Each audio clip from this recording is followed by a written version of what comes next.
In the year 1666, evil aliens, criminal aliens, the Pterodactyls, land on Earth, and they want to live here and they want to kill everybody. And they create this really cool android that's going to attack everybody. Sometimes it dresses as a Grim Reaper.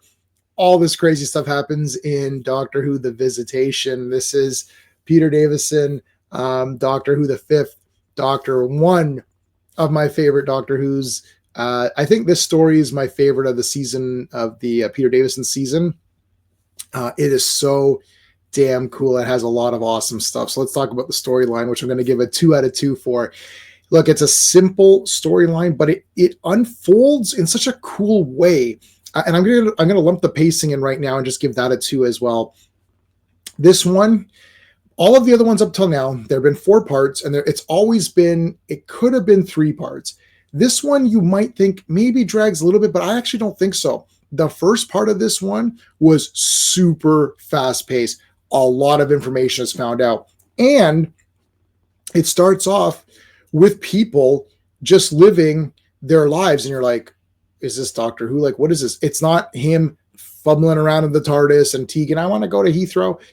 It's like, it starts out, you're like, it's this family. Like, what's happening? All of a sudden they're attacked by the Pterodactyls, and like friggin' this robot shows up. You're like, what? This is so cool. And then it cuts the Doctor. And that's a template that they've used many times after. I can't remember how many times they used it before that. I've seen every Doctor Who from Hartnell till Shutigawa. And I don't remember prior to that how many times they used that kind of format. If they did, cool. Maybe this wasn't the first, but I definitely noticed it because it was so awesome. So that's cool. There's action in this one. The Doctor's fighting guys and flipping them and shit like that. That was good. Damn cool. He doesn't cry. The Doctor doesn't cry in this one, so that's a bonus. That's a new thing I have to mention. Yeah, such an awesome story. So the Pterodactyls, they're like these weird, they're scaly fish kind of guys. They look actually really neat. The costume, I'll talk about the artistry. Well, let's talk about the artistry. I'm going to give the artistry a 2 out of 2. That sounds crazy, but hear me out here. The costumes are restrictive, yes, so they can't move around, but it makes them kind of weird looking. And there's some melting effects. Like literally the Pterodactyls are like blown to hell and melting. You're like, what? It's crazy. And it looks really good. And the one main guy had like his entire face torn, his eyes missing. It's like, I was a prisoner and this is what happened to me. This is one of the times where in the story, so back to story for a second, and the music is great in this one too. Very good music. And I've actually downloaded the soundtrack too. You can get it on vinyl. A lot of these are on vinyl. And so the Doctor's talking to them and they're like, yeah, like, we're not going anywhere. We're stuck here. And he's actually trying to help, saying, listen, I can help you get you out of here. They're like, nah. And the cool thing is that they set up all of these little things. So it's like they've got these invisible walls that you can't tell them. And it's like a barrier. And then it's like a force field almost. And they press a button and it goes away. And you're like, oh, it's just a wall, but it's an illusion.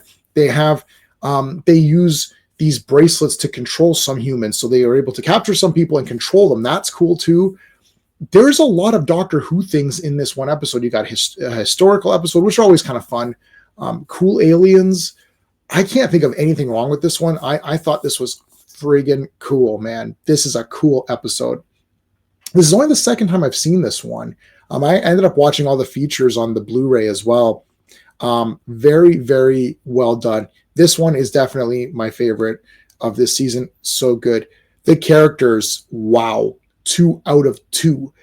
Look, Richard Mace, who is the sort of the human. I say human, but they're all human except for the Doctor. But like, he's like the temporary companion.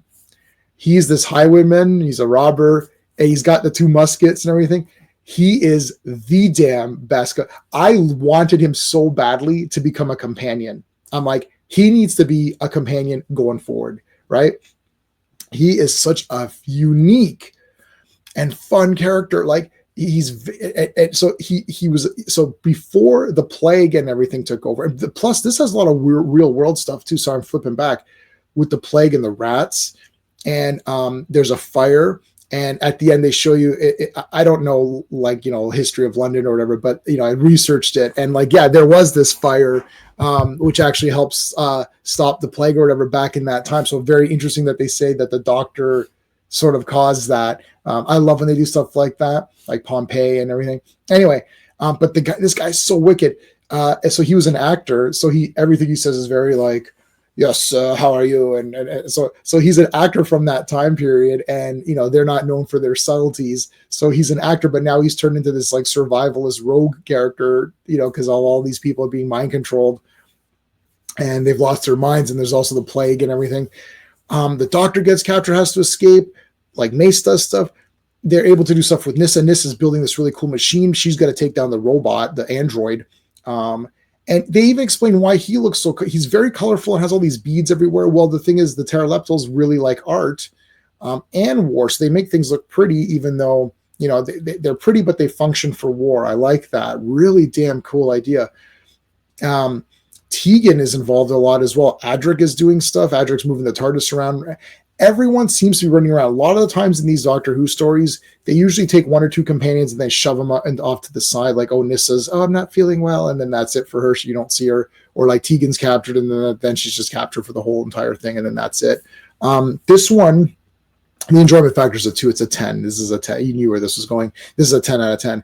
I also liked in the beginning where Tegan was talking about the events of Kinda. So she was like, oh, the Mara possessed me and stuff.